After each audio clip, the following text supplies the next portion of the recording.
Hello everyone. Like he said, my name is Jasmine. It is the week of Christmas, all right, and in the spirit of the holidays, why are you smiling so hard? But in the spirit of the holidays, I think it's a great time to talk about family. That might be a trigger word for some people. I do apologize if it invokes feelings, whether good, bad, or neutral, but I do think it's important to talk about family because family is what made or what created the foundation of who you are today, right? So essentially, family is the person or people who fucked you up, all right? And because it is the week of Christmas, we are expected this week to sit, eat, drink, and be merry with the very people who fucked you up. And so I don't know about you guys, but how about show of hands if you have to mentally prepare to go to family gatherings? Yes, we are the same. You have to mentally prepare to go to family gatherings. So I definitely have to mentally prepare, all right? There are levels to it, or layers to it, I should say. Layer one for me is the fact I have to mentally prepare to go back to America, okay? I have to mentally prepare to go back to the U.S. So if you've been, I don't fucking know, but America is a tense place, and I am a tense individual. I was born this way. I came out the womb this way. I was a tense baby. And so I can't help it, right? So in my childhood, I did not really laugh or cry. I just stared at motherfuckers like that was what I did. But in all seriousness, I do have to go back to the States, and I have to mentally prepare to go back to a place where I have to face, I have to deal with issues of inequality, injustice, the fear of the unknown, okay, the fear of not knowing what's to come, and the fear of not knowing what's to come, and I also have to deal with the images being broadcast, the news, the media, images of death, of violence, feelings of anger, depression, sadness, frustration, all before breakfast. Okay, that's not that's not a great thing. But that's what I have to prepare for. But back to Christmas. Back to Christmas. So that is just layer one. Let's get into layer two, and those are the family dynamics. Okay, I don't know about you guys, but I have a very, very large family. Okay, where I'm from, we deal with extended family, so I am used to my 4th, 5th cousins. And if we can connect the dots on the family tree, then that means you are welcome to come and eat with us. You're welcome to come and break bread with us. So there can be upwards to 40 people at a time at my Christmas dinner.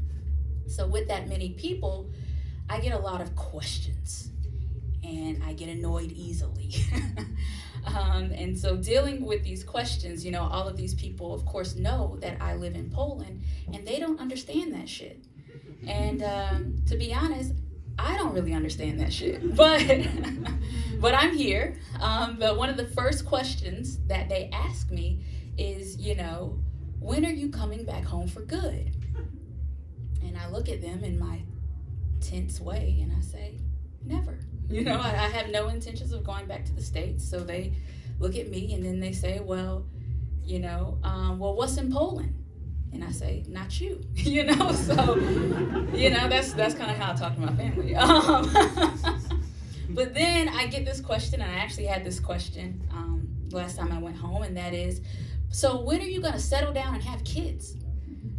And this question really grinds my gears, because basically what you're asking me is, when are you going to meet someone, have a mutual attraction with that person past the physical, see that person repeatedly, meaning I have to get past the phenomenon of ghosting, okay? Meet that person, get comfortable, learn that person, mind, body, and soul. We learn each other, and then have the desire to bring a life into this world. Y'all, I'm on Bumble, okay? I don't know which type of Christmas miracles my family wants, but that's not gonna happen anytime soon. You guys are great tonight, damn. Probably shouldn't have had the vodka sour beforehand. Okay, so, but it is not that I don't want that in my life. I just feel that I need to do things properly, right? I don't want to give in to societal norms, societal pressures. I want to make sure I'm the best version of myself, because if you skip steps, if you do these things, what do you end up with if you just settle down and have kids? You end up with a room full of people who need to mentally prepare to sit, eat, drink, and be merry with the people who fucked them up. All right? That's my time. Thank you.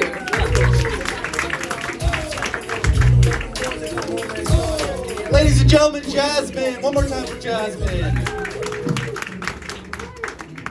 Heavy shit, Jasmine. A little heavy. No, it's okay. It's okay. It's a comedy show, though, huh? Don't forget, for next time, comedy, you take them down, and then you pick them up. Just remember the pick up part. No. But how are you guys doing tonight? Are you guys excited at all? It's the week of Christmas? Yeah. Okay, that's good. All right. Corona Christmas. What did you say? Corona Christmas? Yeah. I hope not you. I got a plane catch. All right, so I do want to ask, did anybody growing up, did you believe in Santa Claus or maybe your version of Santa? No. Okay. I see you just went no right away. Why not? They don't have them in our countries. You don't have anything? Do they have them in China or India? Santa Claus? No. Okay, but do you think you would have believed? No. Not at all. Why? Because we didn't have cookies. Because you didn't have cookies. Or milk. Okay, or milk. Oh, shit. They Okay. have a chimney. How could Santa Claus? Milk was fun. Okay. I see these are American problems. Okay. My apologies. So, I wholeheartely believed in Santa growing up, and here is why. We had a chimney. My bad. I don't mean to shit on y'all. This is my holiday special. But seriously, I wholeheartedly believed in Santa because the night before, on Christmas Eve, my mother would bake cookies. I would pour the milk. We'd set it next to the chimney. We would actually put, y'all, this is a true story, we would put reindeer food out in the front yard. It was a bag that actually said reindeer food with an ingredient label and everything. I don't know where she got it from. But, and we would write letters to Santa. And in the morning, I would look at my letter and there would be a response on the back. Okay? I wholeheartedly, as a child, believed in Santa Claus. And then one day, I was walking to the kitchen to get a sugary snack. And I looked at some papers on the table. My mother's a school teacher. I looked at some papers, and I saw her handwriting. And I realized it looked very familiar. Because I kept all those letters that Santa wrote me because I cherished them. They were proof that I was special, right? And, I looked at them, and that's when I realized, because I got the letters and I compared them, and I said, fuck, I've been bamboozled, right? Like, this is my mother's handwriting. And, that's when I realized that everything that I knew about Christmas was a sham. Not only did my mother lie to me, but every adult that I ever trusted lied to me. And Christmas was ruined from that standpoint. So I guess it's a good thing that you guys don't believe in Santa Claus. But, the very next year, my parents got me a Furby and everything was forgiven. I don't know if you guys know about the Furbies. They were really popular, and then What is it? they were. Do you know what the Gremlins, like Gizmo? Are you familiar? Is it an animal or is it a pet? They're made up. It's quite difficult to Okay, yeah, but if you don't know what a gremlin is, it looks like a small horse with a house. it's like a hamster and monster had a baby. But yeah, Google Furby after, and but anywho, they were really popular. They were hot. If you had a Furby, you were the shit. And mine malfunctioned like 2 days later. So, all right, so that is my time. I hope everyone has a Merry Christmas wherever you are in the world. This is my holiday special. Thank you. Thank you.